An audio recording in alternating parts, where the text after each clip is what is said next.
rolled out in my constituency. I've heard nothing since. You also,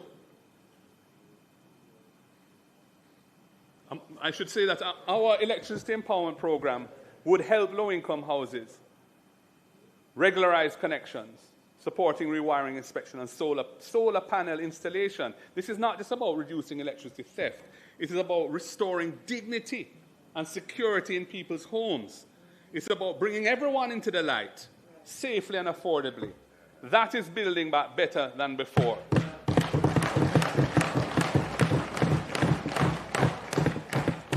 Madam Speaker, looking at the health sector, Jamaica's hospitals in the public health system are in a shockingly bad state. Corridors are filled with patients. Vital equipment either doesn't exist or is not in good working order.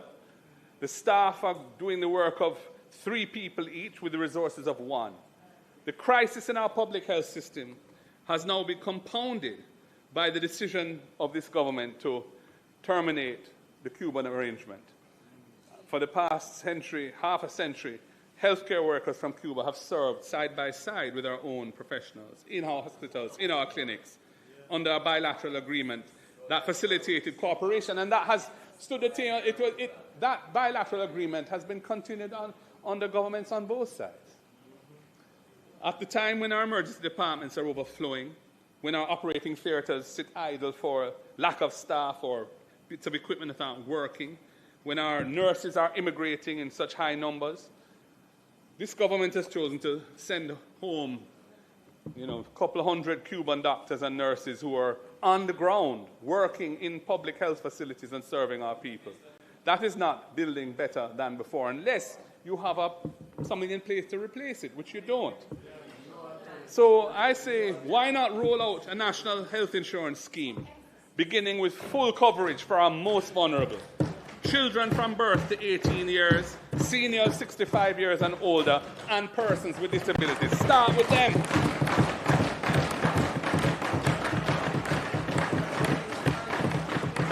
This expansion of coverage should be a cornerstone of building back better than before. If it can't be done in this fiscal year, then do it in next. But get started. It requires a lot of work to do it. We heard about some task force being tasked with developing the proposal. That's years ago, and not a word since. So much talk and so little action. Madam Speaker, you guys, your side, should prioritize functioning diagnostic services in every public hospital. Functioning. No patient should have to wait for an ambulance to transport them elsewhere for a CT scan. No parish should lack basic radiology capacity. We would ensure that every parish hospital has diagnostic equipment that is working, maintained properly, and staffed adequately. That is what a modern health system looks like, and that is building back better than before.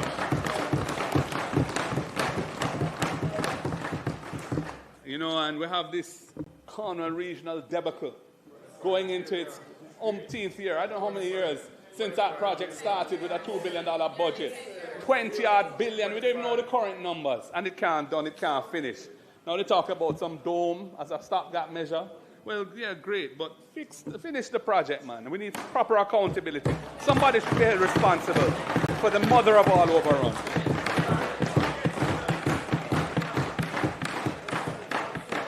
Madam Speaker, prevention is better than cure.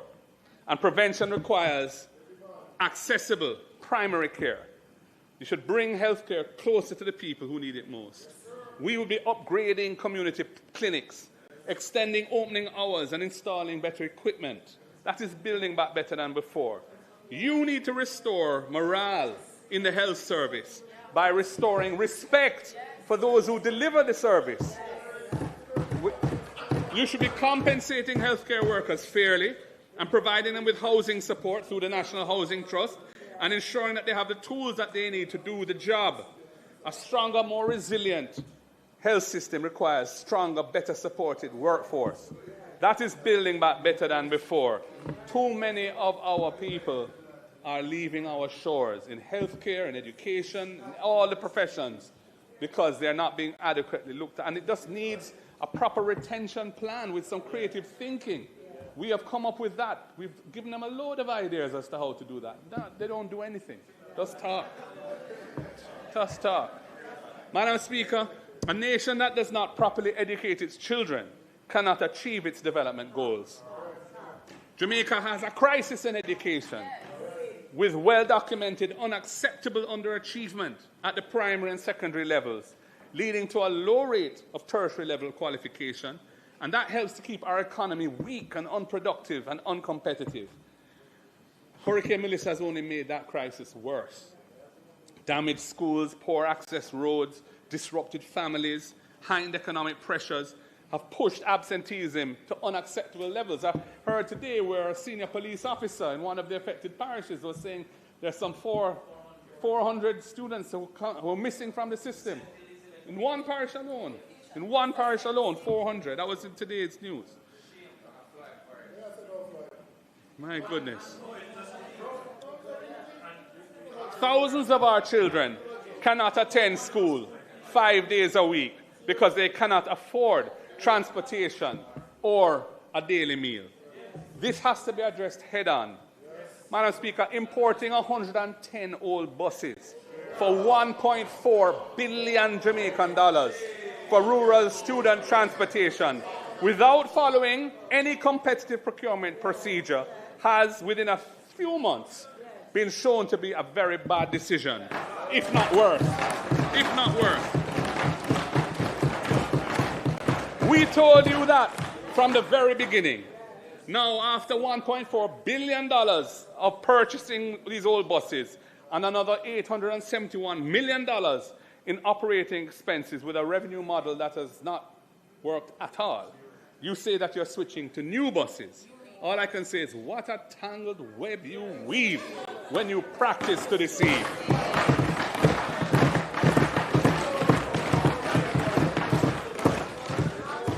Madam Speaker, our plan would have given the people the rural initiative for delivering education, we call it RIDE, to provide transportation subsidies, initially for 20,000 vulnerable primary and secondary students who are outside of the JUTC network. We would be partnering with vetted, licensed transport operators and schools to deliver a cash-free, transparent system with the objective of ensuring that no child is left at home because of transportation challenges. We would have started with that. That is building back better than before. We all know a hungry child cannot learn, an undernourished child cannot concentrate. You should be ensuring that every child who needs a meal at school receives one every single school day. We would be rolling out the Ensuring Adequate Sustenance for Education program, EASE, to expand school nutritional support for 245,000 children. That would be building back better than before. You should be making sure the children learn, not leaving so many to suffer in illiteracy. Our plan would be tackling the systemic underperformance by investing in teacher training, smaller classes, modern learning techniques and materials. We would be relentlessly prioritizing the fundamentals of reading, writing, and arithmetic and cognitive skills. You have just started to scratch the surface. Thank God for a few private sector and NGO operators who are showing the way in how to address this issue. But it must start early in the school system, not when they're already way past the age that they should be and can't read and write. You should be also addressing the historic deficits of self-esteem, self-love, personal discipline, and a sense of responsibility for others. You should be ensuring our children understand who they are, the greatness of their past and their potential, and what it means to be a citizen of Jamaica. We would be tackling adverse social behaviors head-on by embedding the teachings of the right excellent Marcus Messiah Garvey in the national curriculum and restoring civics education fully. We will be expanding programs for children with special needs, which is a huge problem in the country. Madam Speaker, a respected and motivated teacher is a retained teacher, someone who stays in the system. And a retained teacher is a gift to our nation that keeps on giving for generations. I have to ask, where is your teacher retention plan? You should be encouraging teachers to stay in the system by providing student debt reductions, motor vehicle concessions that increase with years of service, and other things that we have been telling you to do, which are eminently doable, which would make a big difference to the lives of our teachers, increase retention, and you're not doing it. You should be prioritizing our teachers when it comes to National Housing Trust allocations of houses. You should be negotiating package deals for teachers to get free internet service as a tool of their trade. You should be valuing our educators by practical policies that improve their quality of life. That is building back better than before.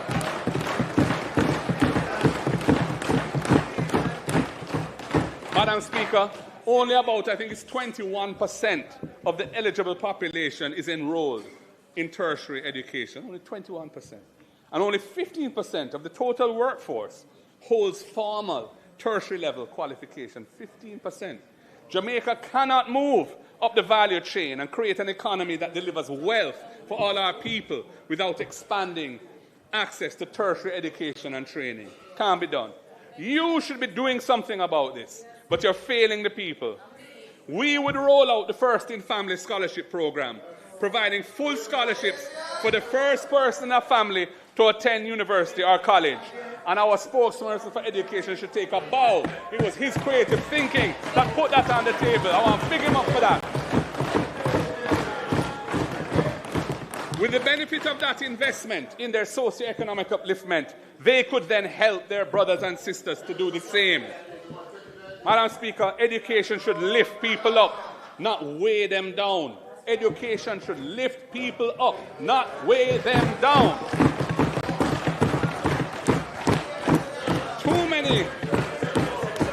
Too many graduates are suffering under the weight of student debt. You need to do more for them. We would have capped Student Loan Bureau loan repayments at a manageable percentage of the borrower's income. We would have suspended their payment obligations during periods of unemployment, taking the risk of economic malaise off of the student and onto the state where it belongs. And we would not have charged them penalties for that suspension of their obligation. We believe that creating accessible transition from education to employment is building back better than before. We commend our ideas to you. Madam Speaker, Hurricane Melissa did not only destroy homes, it damaged livelihoods. Our farmers, already struggling with low technology, limited financial assistance, limited technical support, lost crops and livestock, lost greenhouses and other structures, and months of invested labor and capital gone, they are suffering. But in every crisis, there lies an opportunity. The opportunity before us is to transform Jamaican agriculture into a modern, resilient, productive sector. That is how to build back better than before. I'm sure you agree. You need to get more serious about building agriculture as a pillar of the economy. Investing in our farmers is building back better than before. We would have established an agricultural development fund financed by a reallocation of a portion of existing import taxes on foreign food and investing those import taxes in our own production and our own farmers and uplifting them. That's what we would have done. We would use it to support land preparation, irrigation, storage, and marketing for local farmers. We would be reducing post-harvest losses from 30% to 20% or less in 5 years. We would be expanding irrigation from the current 18% of arable land to at least 25%.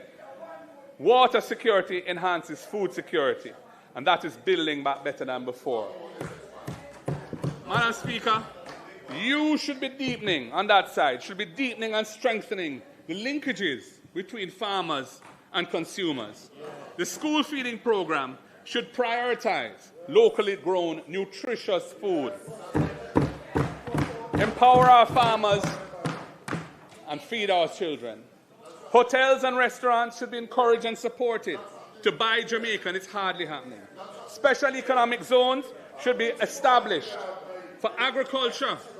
Special economic zones should be established for agriculture, focusing on export crops where we have a competitive advantage. And there are several where we have a competitive advantage. But production levels are so low compared to even 20 years ago. Agriculture is really not going where it needs to go.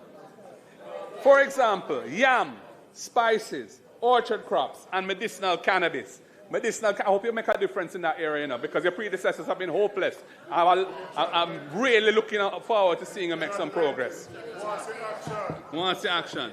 Creating these linkages and markets would be building back better than before.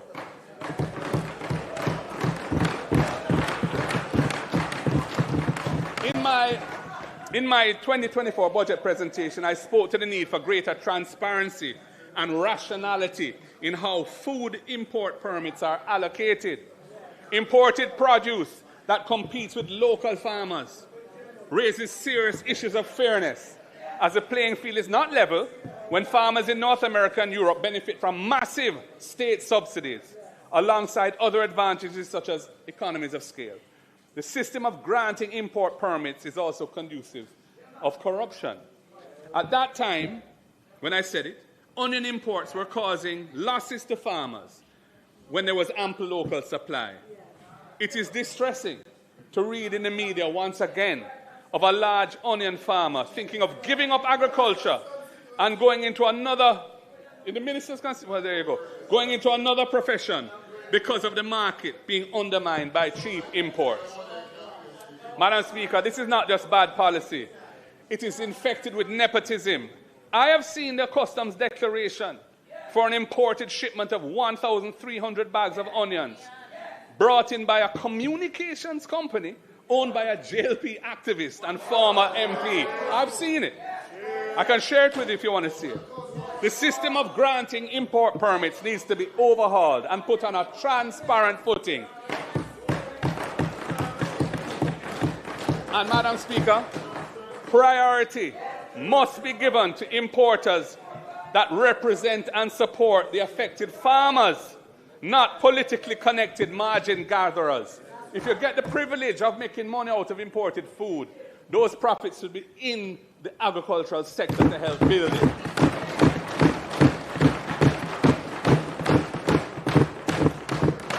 Madam Speaker, in the context of this discussion on food security, it is also worth pointing out a peculiar vulnerability of the Jamaican economy, which is our abnormal dependence on remittances. Remittances provide currently some 3.5 billion US of financing to the Jamaican people each year. With 100% retention in the local economy, unlike tourism, and the direct support that it provides lower-income families, this is the largest, most important, and most impactful source of foreign exchange available in Jamaica, remittances. Remittances are a vital buffer in times of crisis. During the pandemic, when other large foreign exchange earners dried up as international travel ceased, our balance of payments remained largely unaffected, and the exchange rate remained stable because of the increase in remittances, which effectively rebalanced the current account of the country. Similarly, after Melissa struck, in December 2025, net remittance flows of $315.3 million US represented a 13.6% increase over the same month in the prior year, helping to fund the revaluation of our currency, which has taken place since December, and that has helped to keep inflation below what the Bank of Jamaica had originally projected after the storm. And in fact, I think the inflation numbers for February were just published, and again, it's below the lower band of the inflation target of 3.9%. Even in normal times, remittances help to sustain our current account balance and finance our imports, including $1.4 billion of food imports, which amount to nearly 20% of total imports, something which we cannot continue to allow. It's not sustainable, and it is depriving value added and wealth creation in our economy. But we have to big up and give thanks to the Jamaican diaspora for their commitment to their home country.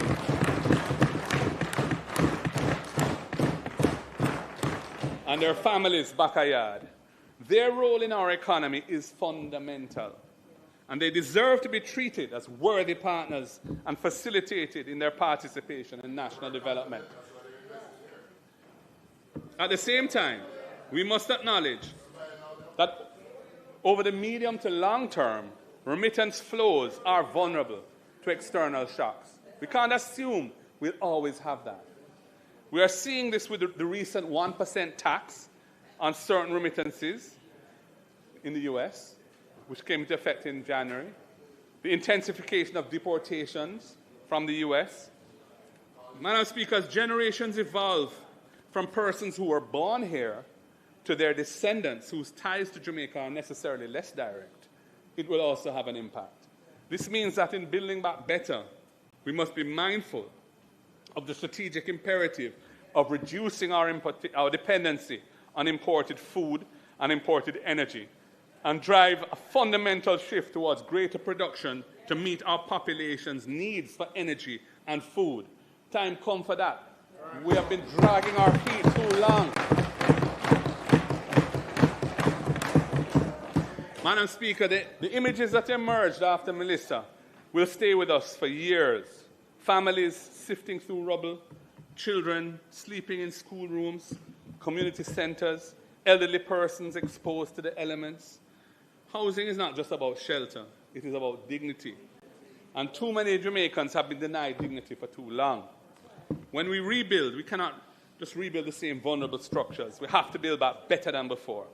The housing deficit stands at nearly 200,000 units, yet only 2,300 homes have been built annually by the NHT over the past decade.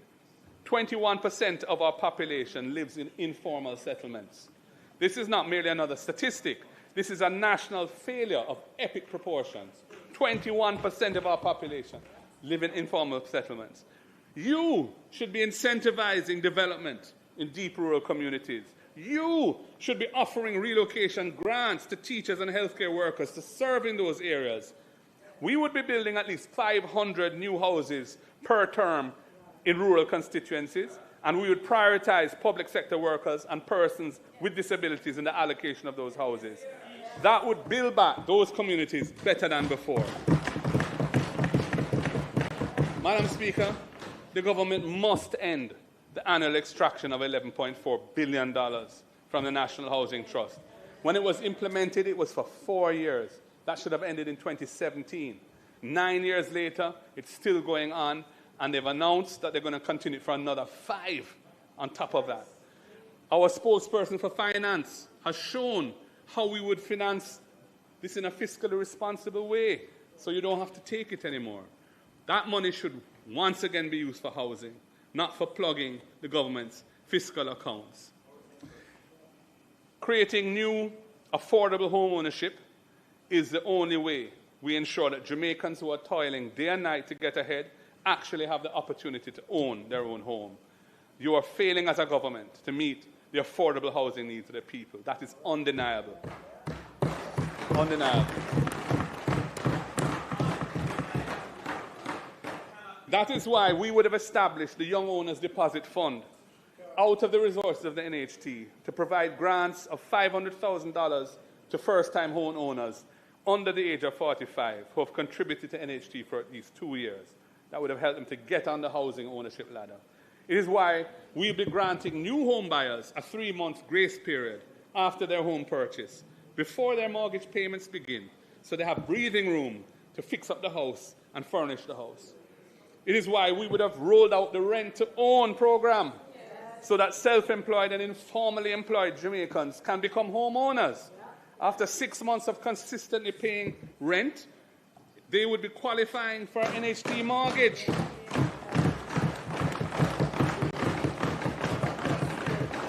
We would also allow a portion of their rent to count towards their deposit, creating a clear pathway from tenancy to ownership. That would be building back better than before. And for public health and public sector workers, we would restore the specially reduced interest rates on their NHT loans, and we would also apply a preferential 40% debt service ratio to allow them to qualify for larger loans. That's part of our retention strategy, especially for teachers, nurses, and so on. Recognizing their service with tangible support is the right thing to do in building back better. Madam Speaker, land is the source of wealth. Land ownership is a cornerstone of national identity.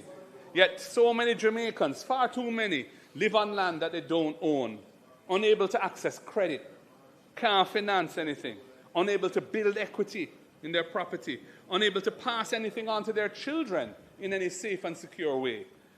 You need to address the conditions faced by hundreds of thousands of Jamaicans who are living in informal settlements. You need to do it. We would be regularizing informal settlements across Jamaica, completing all the unfinished Operation Pride schemes and upgrading older communities with proper sidewalks, drainage, and green spaces. We'd be replacing zinc fences with concrete walls, not just for cosmetic reasons, but for living in dignity. We would call this our Portia program in honor of Jamaica's first female Prime Minister.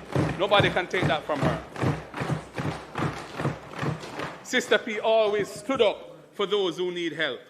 Transforming our communities with proper infrastructure is building back better than before. And Madam Speaker, land policy must create intergenerational security for the Jamaican people. I'm going to repeat that. Land policy must create intergenerational security for the Jamaican people. Families who have built homes and lived on land for generations, public land, should not live in fear of eviction. They never got any reparations after slavery. They never got any land. The law and the state must provide the accessible pathway for them to become owners. You are doing nothing about it. Our land policy would change it. We would ensure that when it comes to land ownership, we build back better, with a more cohesive society than before. We would amend the law to reduce the period required for adverse possession of government land from 60 years to 25 years initially, and we could possibly take it lower than that over time. Even while we are in opposition, we are determined to move this forward because we see it as fundamental. I have done with my team the preparatory research and the drafting work. We have prepared a bill to implement this vital social justice reform.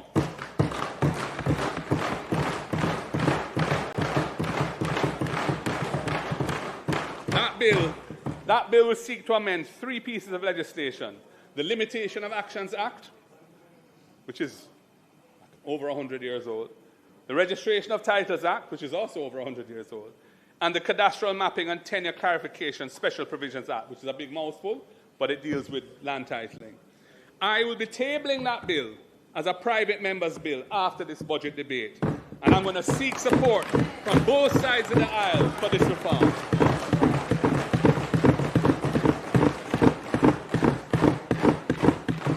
Madam Speaker, and where possession is well established, but the 25-year threshold has not yet been met by the person on the land, we would facilitate purchase and titling for them at affordable prices with concessionary payment terms. We need to make owners out of the Jamaican people so that they have a piece of the rock.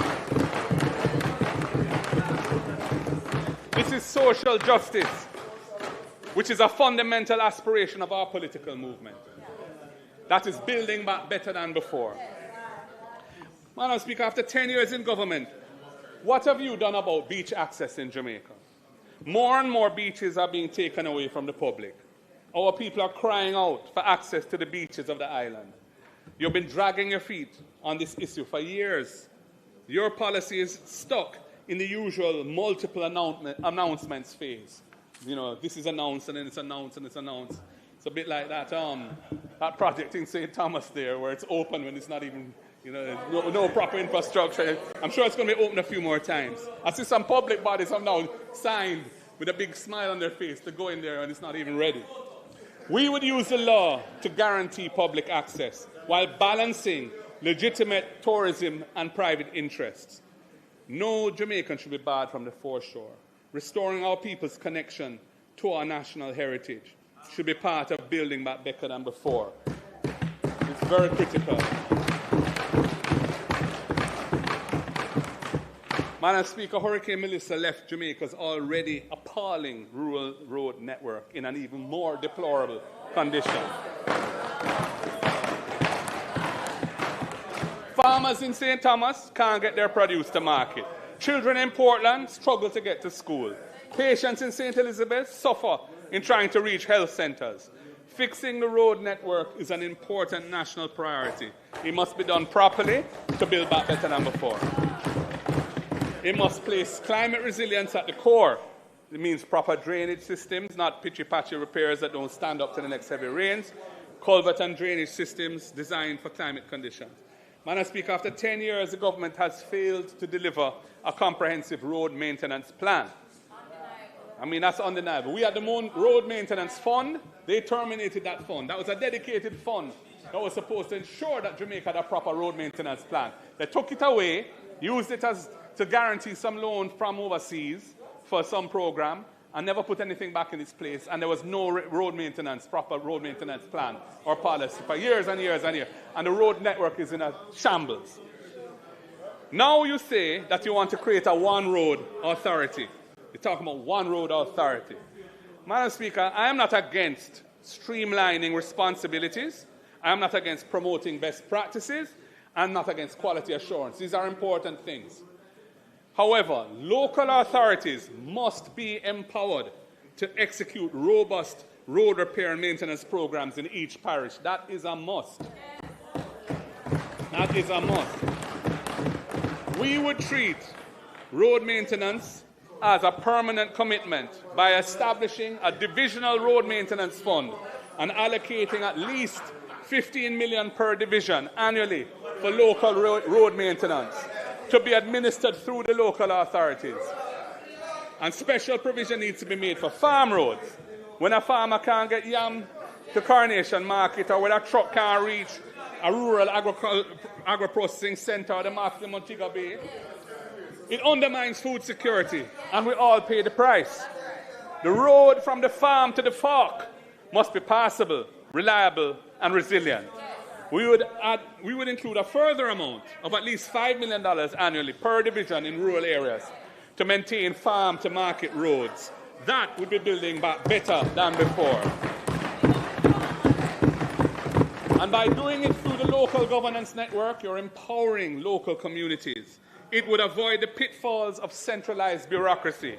It would empower local people with local knowledge to fix local roads on a timely basis. This places accountability where it belongs, in the hands of local communities and their local representatives. That would be building up better than before. So when you come with a one-road authority, I ask that that be a part of its design. Now, it can't be centralizing everything, because that's just going to create a bottleneck like the Ministry of Economic Growth and Infrastructure Development. Madam Speaker, I now turn to the cultural and creative economy, which is not merely an economic sector, but the very heartbeat of our nation. The contraction in tourism, the closure of hospitals and hotels and restaurants, the cancellation of cultural tours, all since Melissa, has disrupted the cultural economy of the tourism belt. Community recreation and entertainment, the fish fries and round robins that keep our community alive, have taken a hit. And now we hear that Sumfest moving from Mobay, and it's going to be one night in St. Anne. That's a big hit for Mobay. Over recent months, we have had to say farewell to too many of our cultural icons. The great Jimmy Cliff, who helped to make reggae music an international genre and carried a message of liberation to the world stage. He has left us. We have lost two truly great musicians in Sly Dunbar and Cat Core. We have lost Max Romeo and Cocotte, two much-loved voices in our genre. They've passed. These were not only entertainers, they were architects of our national identity, ambassadors of our culture, and chroniclers of our lived experience. We honor their memory.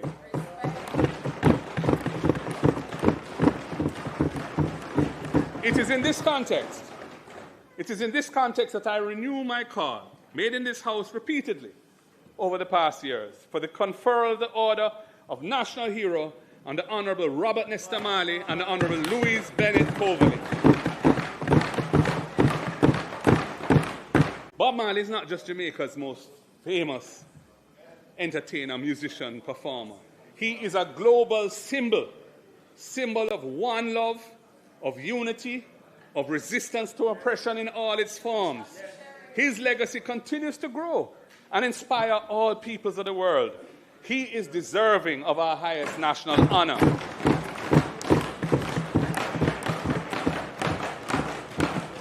His 80th birthday has passed. The government must act.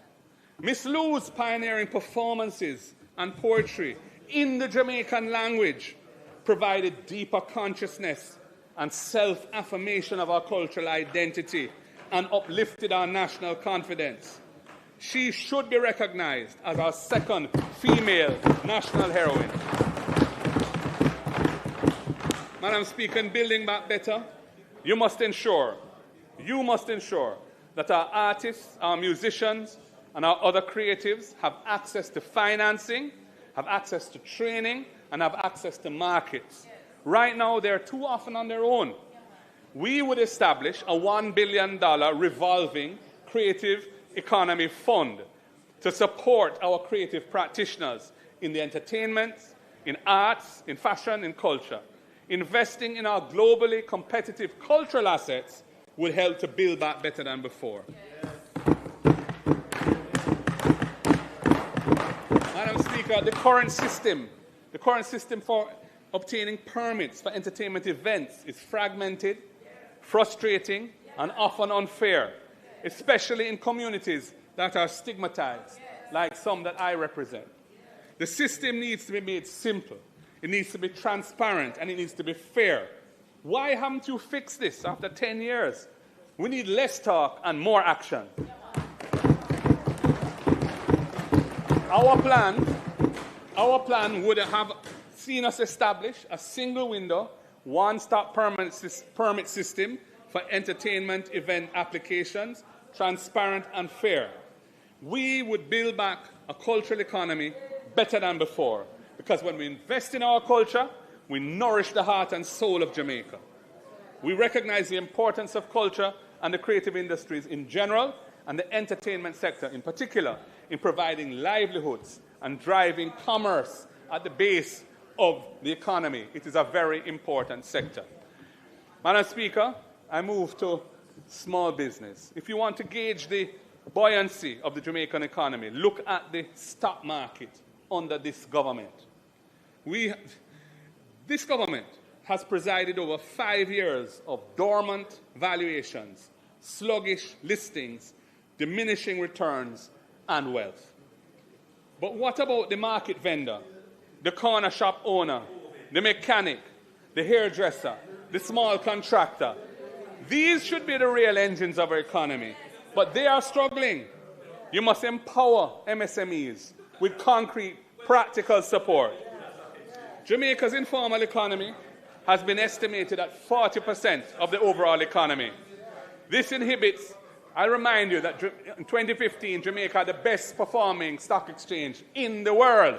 Don't forget that, because you like to revise history. But we're not letting you do it. Jamaica's informal economy has been estimated at 40% of our total economy. This inhibits national development, because informality is a restriction on the scope for business expansion. These businesses are often excluded from the financial system and from opportunities to build market share, and it contributes to our weak economic growth.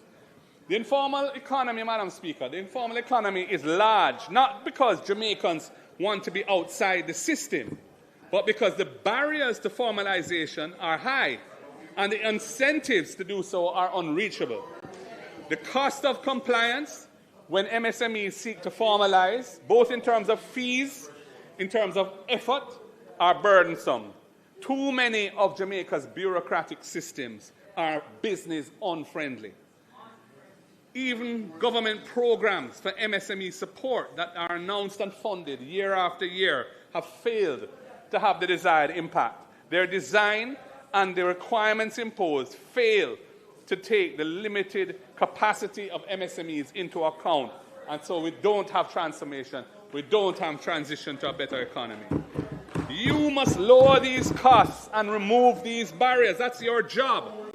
That is what we would be doing. That's what we would be doing. We would offer a 3-year tax holiday for businesses once they formalize their operations. We would provide discounted government registration, permit, and licensing fees for doing business throughout the same period for new businesses coming into the fold. We would be building back better than before and empowering the economy at the base. This government, and every government, spends billions of dollars annually on goods and services. Small businesses should get their share. The law to allow this has been in place since 2019. We modernized the procurement system with the Public Procurement Act.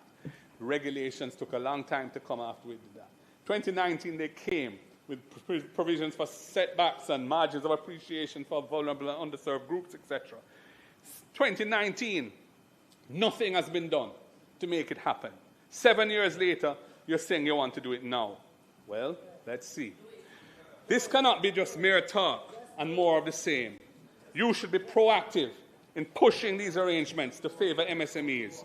Earmark 15% of government contracts for MSMEs. Actively monitor that target to ensure that it happens. Don't just set a target. Monitor the target, and if it's not on track, why is it not on track? What adjustments need to be made to make it happen? That's what we would be doing. That is building back better than before. Madam Speaker, our young people in this country have ideas, they have energy, they have talent. They need capital. They need mentorship. What are you doing about this? I don't see nothing. Way too little. We would have established a revolving $1 billion National Youth Innovation Fund to support youth-led tech and creative startups, empowering our youth to innovate and lead. That would be building back better. You must do something for the young people. I move to workers' rights and the dignity of work. Madam Speaker, the labor movement worked to build modern Jamaica. From the struggles of 1938 to the trade unions of today, workers have fought for every right they enjoy. But those rights are under threat. A stronger, fairer economy for workers is what it means to build back better than before. Madam Speaker, the abuse of contract work arrangements has become a matter of national shame. Workers in some industries are employed for years, sometimes decades, on repeating short-term contracts that deny them the benefits and protections that are afforded to permanent employees. This undermines families' long-term security, it weakens social cohesion in our society, and it must end. You seem happy to let things continue the way they are. We would not do so. We would ensure that genuine workers receive genuine rights, regardless of the legal form of their contracts. We would be passing comprehensive legislation to eliminate abusive contractual arrangements. That is building back better than before. Madam Speaker, Jamaica needs to promote productivity as the cornerstone of a strong economy. If you work extra hard, you should keep what you earn. What are you doing to incentivize greater national productivity? That's what I want to know. What are you doing? We would remove taxes on overtime pay for persons earning up to $6 million annually. We would remove tax from tips and gratuities for hotel workers and others in the hospitality sector.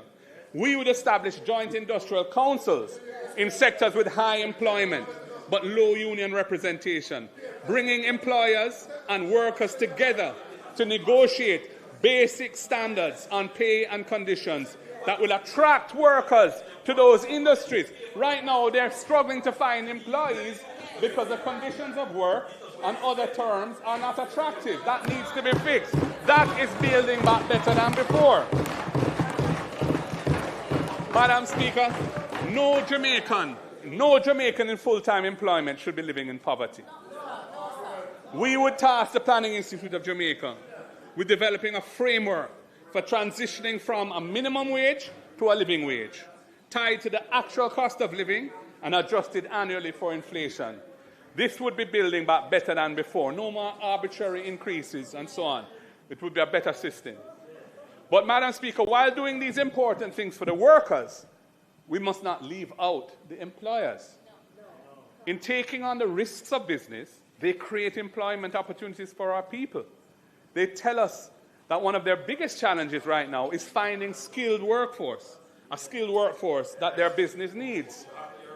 Our economy generally, and reconstruction after Melissa in particular, requires skills that have been depleted in this country by years of migration and the mismanagement, quite frankly, of the national training system. This government has failed to come to grips with the productivity gap. Productivity has been in persistent long-term decline in Jamaica at an average annual rate of nearly 0.9%. That problem must be addressed. Sustainable economic growth cannot move to the next gear without a skilled workforce to drive productivity. Good. I'm glad to see you clap. I want to see you do something about it. That's what I want. I don't want to clap. I want you to do something about it. We do not believe in importing workers when Jamaicans here can do the work. We don't believe in that. On the other hand, where skills are needed to build the economy and those skills are not available here, it holds back investment and growth. Our system of work permits needs to efficiently, transparently, and inexpensively facilitate the filling of skills, which, based on objective evidence and analysis, are insufficiently available locally. It cannot be that you just open up to foreign workers to undercut local workers, drive down or suppress wages in the economy, and also having a permit system which is often corrupt. That can't be the solution. We would implement a digital system for work permit applications to streamline the process for overseas skills, as has been done successfully in Grenada. Grenada started it, and we can do it. While this will help to drive economic growth in the short term, importing skills cannot be a substitute for building and retaining local capacity. Businesses who employ persons from overseas must put in place apprenticeship programs to ensure the transfer of skills to local workers, so that when the overseas employees' contract is up, the skills are still here to help build our economy. Our plan would also incentivize the building of local capacity by providing a matching grant, dollar for dollar, to businesses which invest in training programs. This would be funded out of heart, but would utilize the best form of training, which is hands-on training, on the job, practical experience, immersed in the work discipline of an actual business environment, one for one, dollar for dollar, building the training network, the training capacity of the country, so we can improve productivity, upskill our workforce, compete in the world, build wealth, and a strong economy. Madam Speaker, the quality of a society should be measured by how it treats its most vulnerable members. You say a lot, but you don't deliver anything.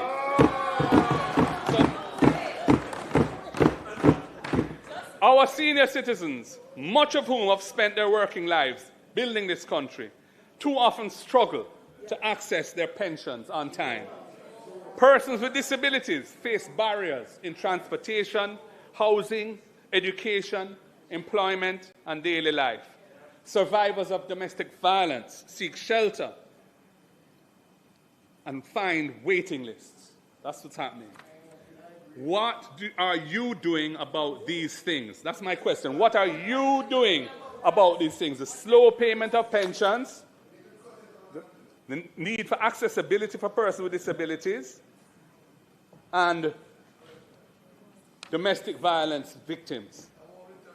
Strengthening our social safety net should be a critical part of building back better. We would recognize and prioritize timely delivery of pension payments and increase the tax exemption on pension income, recognizing that our seniors have paid their dues and deserve to live with dignity. That should be done. We would be making real positive change. We would establish a national disability fund allocating, again, $1 billion annually to support persons with disabilities. You see, when you target resources, it's not huge sums of money, but when they're targeted to areas of need, it can really make a massive difference. And that's what needs to happen.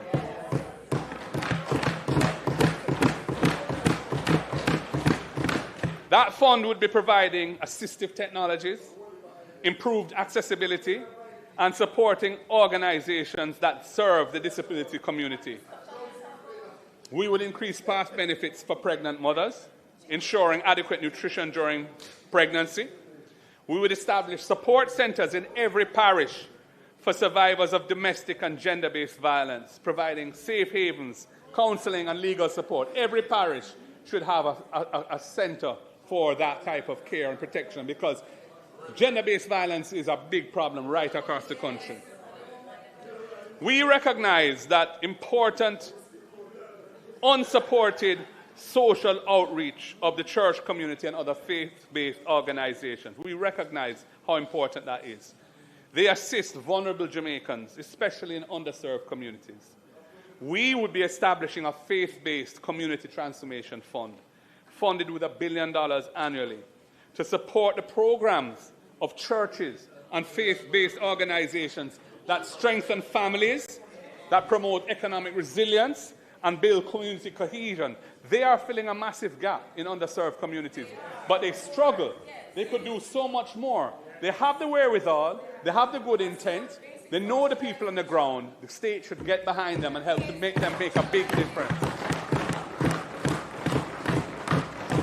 Madam Speaker, these are measures that would build back better than before.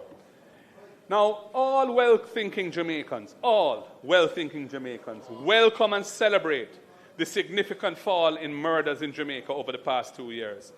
And that is after 8 years of questionable policies, using states of emergency as a routine policing tool that the Constitutional Court has ruled to be unlawful. I once again want to extend congratulations to the Commissioner of Police and those brave and selfless police officers for this significant achievement. Respect is due to them. Madam Speaker, the policy of focused deterrence, which we have been calling for some time, has brought results. However, few people are comfortable with a very high level of police fatal shootings. Sometimes in circumstances where there are no living witnesses other than the officers involved. Sustained success in law enforcement requires the support and buy-in of the local population. It does. You can't have a sustained program without the support of the local population. And that support will be at risk if there is a feeling that accountability and justice are being sacrificed.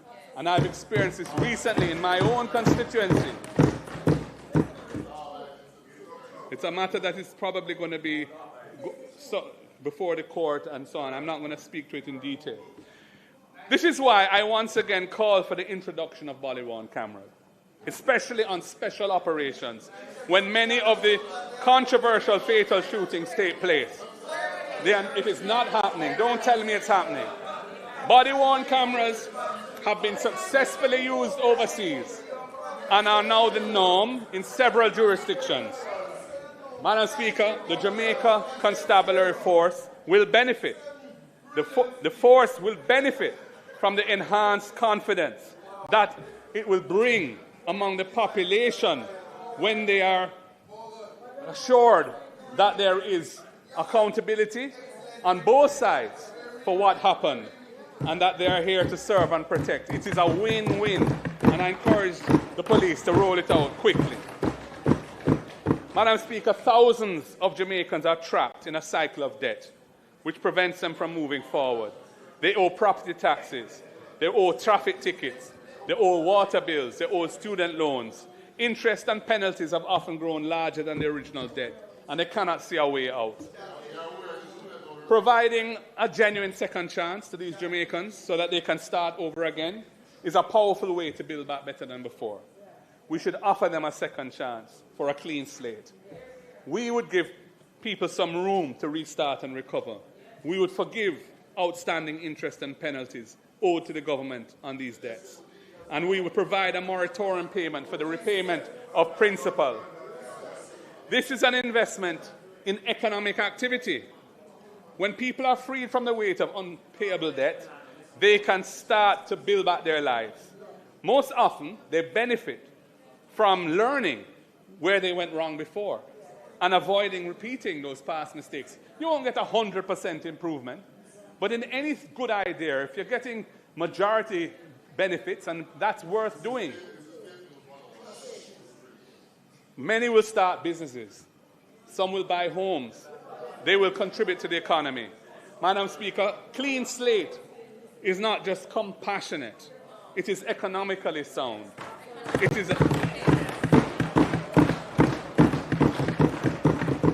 is another building block in the foundation of building back better than before. Madam Speaker, women are the backbone of this economy and this society. Women.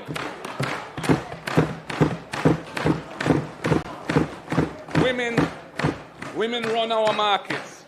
Women create new businesses as entrepreneurs, including in agriculture. They staff our hospitals. They lead our classrooms. They shape businesses and corporations. They basically are the majority in the judiciary, in the civil service. They hold families together. Our women are real superstars. Yet the data shows starkly that systems and structures of our society are failing women in several respects. One in four women will experience interpartner violence in their lifetime. 1 in 4. Women earn less than men for equivalent work. They are overrepresented in informal employment without access to pensions, health insurance, or housing loans. They bear the primary burden of unpaid care work in the home, and that limits their ability to participate fully in the economy. And when disaster strikes, as it did with Hurricane Melissa, women and girls are disproportionately affected, facing increased risks of violence, displacement, and economic insecurity. I want to say, what are you doing about this? Concrete, measurable action is needed. We would tackle gender-based violence as the national emergency it is. We would launch a national mobile app for the immediate reporting of gender-based violence, integrated with emergency services and local shelters. We would establish special victim support centres, as I've said, in every parish, providing safe havens, counselling and legal support for survivors. We would complete the outstanding review of the Domestic Violence Act and implement its recommendations to protect women against domestic violence, against stalking, against cyber harassment, against digital abuse. We would strengthen the economic empowerment of women. Our 3-year tax holiday would help women-owned enterprises to step out of the shadows and into the formal economy, earmarking 15% of government contracts for MSMEs would create new opportunities for women entrepreneurs. Our Clean Slate program, forgiving interest and penalties on debts owed to government, will disproportionately benefit women as they are overrepresented among micro-entrepreneurs and informal workers. And our policy to remove tax from overtime pay for persons earning up to $6 million a year would put more money in the pockets of working women.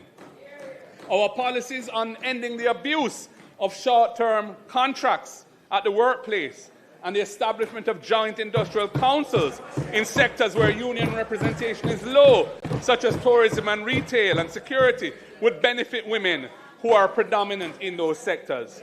We would seek to enhance women's participation in political life.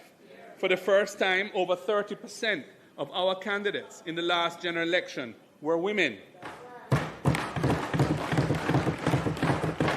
will work. We will work with all political parties, civil society, the Electoral Commission to explore mechanisms for increasing women's representation in national and local government. Madam Speaker, these measures are part of a comprehensive approach to gender justice that recognizes that when women rise, Jamaica rises. When women are safe, families are safe. When women earn, communities prosper. When women lead, governments and governance improves.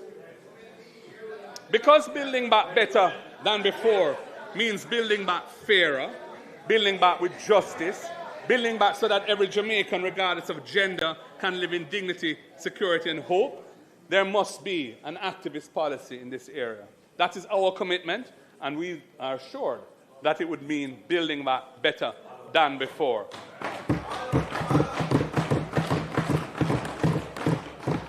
Madam Speaker, in 6 months, Jamaica has endured a ferocious hurricane that has tested our national will and our resilience.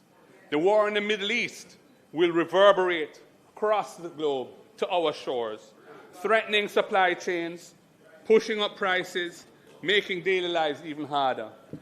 The coming months and the coming years will require many decisions that will test our judgment. This is not the time for lazy thinking, for complacency in how the country is governed.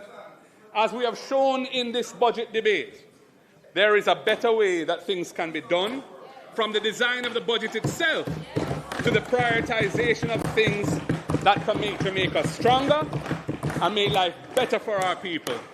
As this budget debate has shown, there is a genuine alternative to the status quo, an alternative that actively builds on the solid foundation of fiscal stability and brings hope to our people. Jamaica's economy does not need to just drift slowly along as the dreams of our people take them overseas. Now is the time to build back better. It is not just a slogan. It is a call to action for Jamaica to step up its game, do the things and make the changes that will bring a positive difference to our reality. We have put in the time and effort to show that there's a better way forward for Jamaica. We are ready to confront and overcome the challenges and deliver strong and inclusive national development.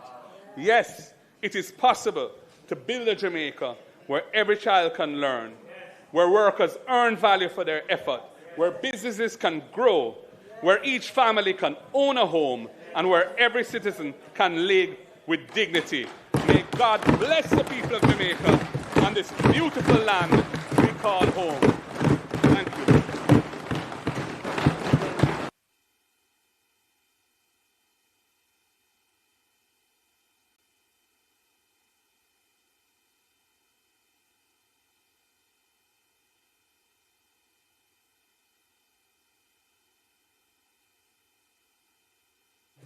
House Leader. Madam Speaker, we thank the Leader of the Opposition for his presentation. We will return to the House on Thursday, when we will be addressed in the budget debate by the Prime Minister of Jamaica.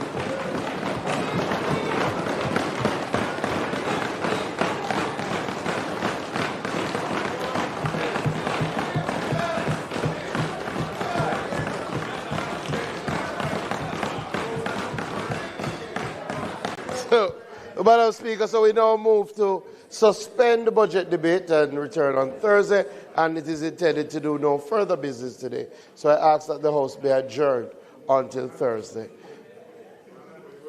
March 19 at 2 p.m.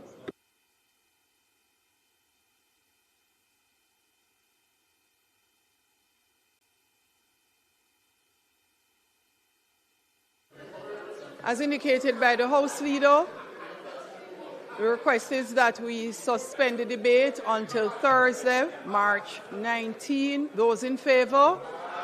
Those against? The ayes have it. We now move for the adjournment of the House, which will meet Thursday, March 19, 2026 at 2 p.m. sharp. Those in favor? Those against? The ayes have it. This honorable House now stands adjourned.